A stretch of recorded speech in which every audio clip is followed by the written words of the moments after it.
6.3, binomial radical expressions. Well, there will be two parts to this video. The first part is going to talk about adding and subtracting radicals. Remember, radical is just that, or root. And it will also be introducing foiling, in case if you have forgotten. First, what is the rule?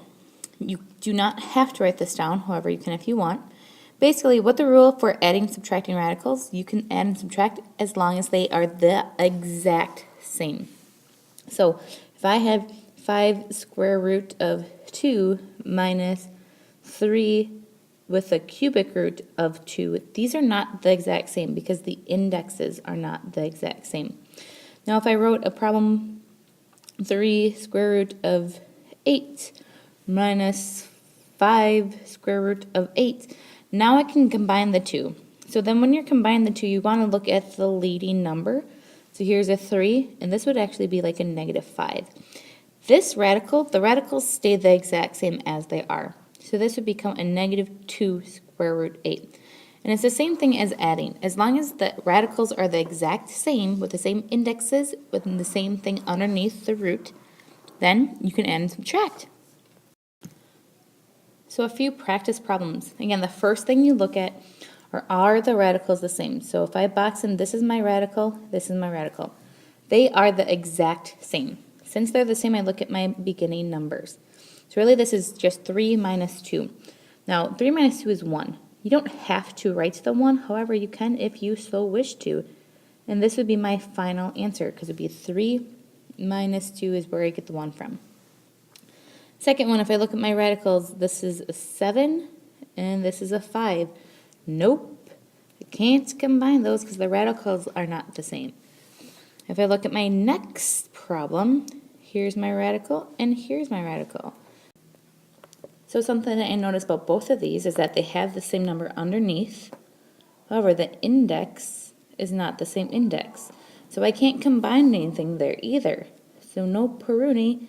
This would be the final answer right here. The original is the final.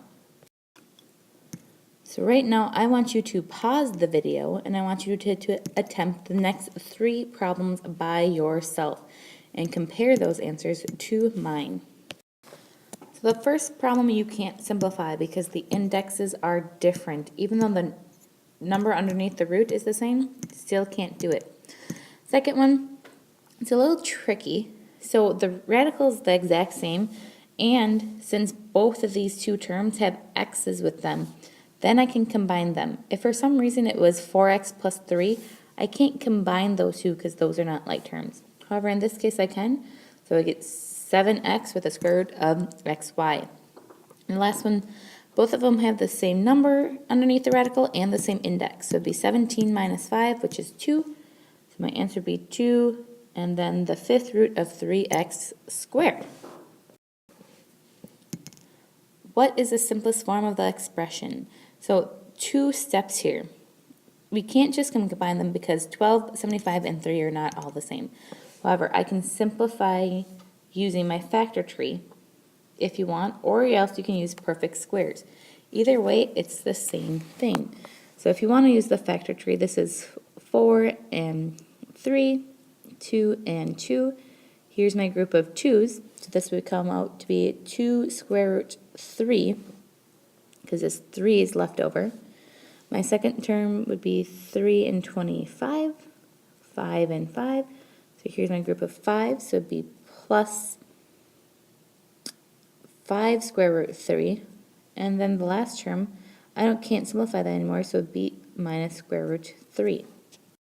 So now I want to make sure that my radicals are all the same. Square root 3, square root 3, square root 3. Now, the only thing that's a little tricky is whenever it's subtracting, this is like a 1 out in front.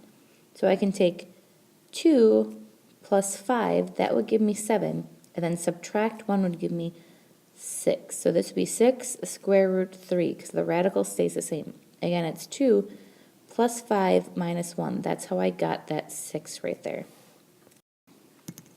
So this next one, again, I want to make sure to simplify first. And if you look, my index is 3, and all of the indexes are 3.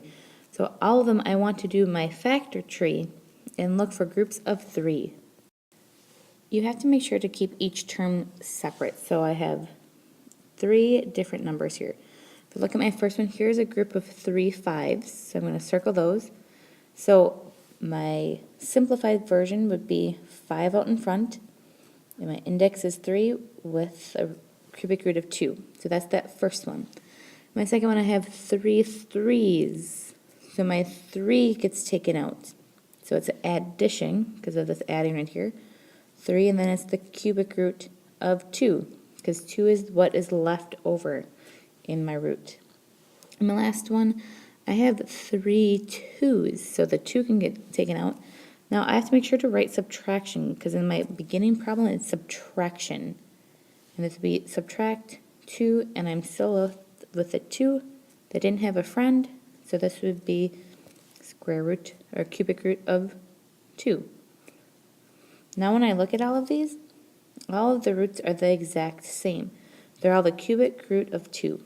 So I'm going to take my leading coefficient, the number out in front, 3 plus 5, that's going to give me 8, minus 2 is 6. So it would be 6 with my cubic root 2. Again, it would be 5 plus 3 minus 2. That's how I get that 6 right there.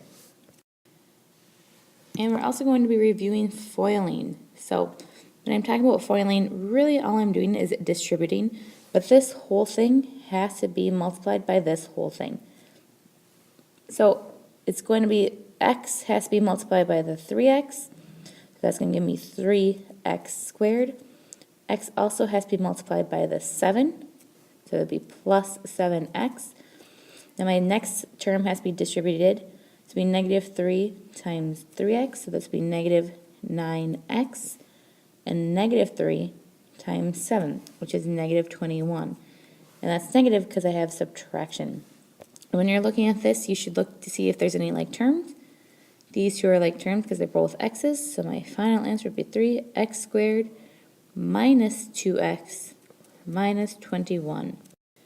And that is all we have for tonight. Thank you. Have a wonderful evening.